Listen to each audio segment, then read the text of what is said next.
ധനമന്ത്രി സ്ഥാനത്ത് നിന്നും രാജിസന്നദ്ധത അറിയിച്ച് കെ.എൻ. ബാലഗോപാൽ. കഴിഞ്ഞ 2 ദിവസങ്ങളിലായി ചേർന്ന നേതൃയോഗങ്ങളിലാണ് അദ്ദേഹം ഇക്കാര്യം അറിയിച്ചത്. ലോക്സഭാ തെരഞ്ഞെടുപ്പിന്റെ പരാജയ കാരണം ധനവകുപ്പിന്റെ പിടിപ്പുകേടാണെന്നും ക്ഷേമ പെൻഷനുകൾ കൃത്യമായി വിതരണം ചെയ്തിരുന്നുവെങ്കിൽ ജനങ്ങൾ പാർട്ടിയെ വിട്ട് അകലില്ലായിരുന്നുവെന്നും നേതാക്കൾ യോഗത്തിൽ ആരോപിച്ചിരുന്നു. മാത്രമല്ല, മന്ത്രി എന്ന നിലയിൽ ബാലഗോപാലിന്റെ പ്രവർത്തനങ്ങൾ ശരിയായ രീതിയിലായിരുന്നില്ല എന്നും നേതാക്കൾ യോഗത്തിൽ ആരോപിച്ചു. ഇതൊക്കെയാണ് രാജിസന്നദ്ധതയ്ക്ക് പിന്നിലെന്നാണ് സൂചന.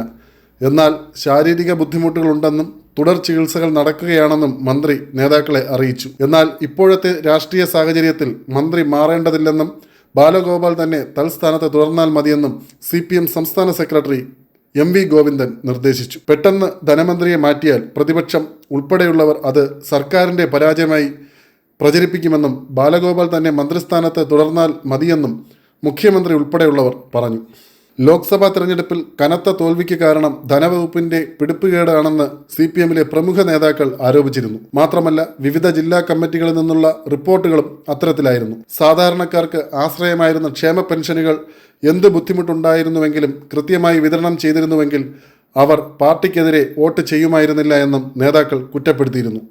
വികസന പ്രവർത്തനങ്ങൾക്കായി പലപ്പോഴും ഫണ്ട് ചോദിക്കുമ്പോൾ സാമ്പത്തിക പ്രതിസന്ധിയുടെ പേര് പറഞ്ഞ് അവയെല്ലാം തടയുന്ന നിലപാടും ധനവകുപ്പിനുണ്ടായിരുന്നുവെന്ന ആരോപണവും ഉയർന്നു.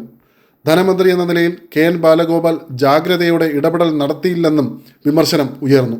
മുൻ മന്ത്രിമാർ ഉൾപ്പെടെ മുതിർന്ന നേതാക്കളുമായി ചർച്ച നടത്തി ഫലപ്രദമായ നടപടികൾ സ്വീകരിക്കുന്നതിൽ വീഴ്ചയുണ്ടായി എന്നും ചില നേതാക്കൾ പറഞ്ഞു. കേന്ദ്രം അർഹമായ ആനുകൂല്യങ്ങൾ തരാത്തത് മൂലമാണ് സാമ്പത്തിക പ്രതിസന്ധി ഉണ്ടായതെങ്കിലും അത് ജനങ്ങളെ വേണ്ടവിധം ബോധ്യപ്പെടുത്താനായില്ല.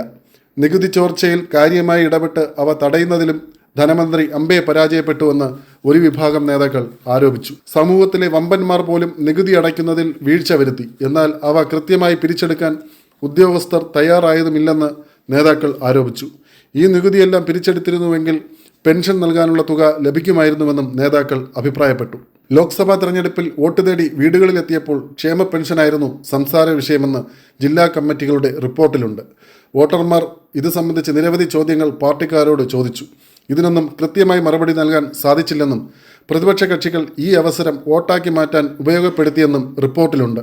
സർക്കാരിന്റെ നേട്ടങ്ങൾ ജനങ്ങളിലേക്ക് എത്തിക്കാൻ നവകേരള സദസ്സ് സംഘടിപ്പിച്ചെങ്കിലും വിപരീത ഫലമാണ് ഉണ്ടായത്.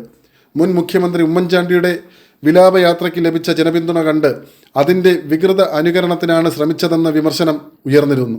ജനസമ്പർക്ക പരിപാടി പോലെ വലിയ തോതിൽ പരാതികൾ പരിഹരിക്കപ്പെടും എന്ന് ജനങ്ങൾ ചിന്തിച്ചെങ്കിലും അതുണ്ടായില്ല. ലക്ഷങ്ങൾ മുടക്കിയുള്ള ധൂർത്ത് എന്ന പ്രതിപക്ഷ വിമർശനം വേണ്ട രീതിയിൽ പ്രതിരോധിക്കാനും കഴിയാതിരുന്നത് തെരഞ്ഞെടുപ്പിൽ പ്രതിഫലിച്ചു. ഇടതുമുന്നണിയിലെ രണ്ടാം കക്ഷിയായ CPIയും ധനവകുപ്പിനെതിരെ രംഗത്ത് വന്നിരുന്നു.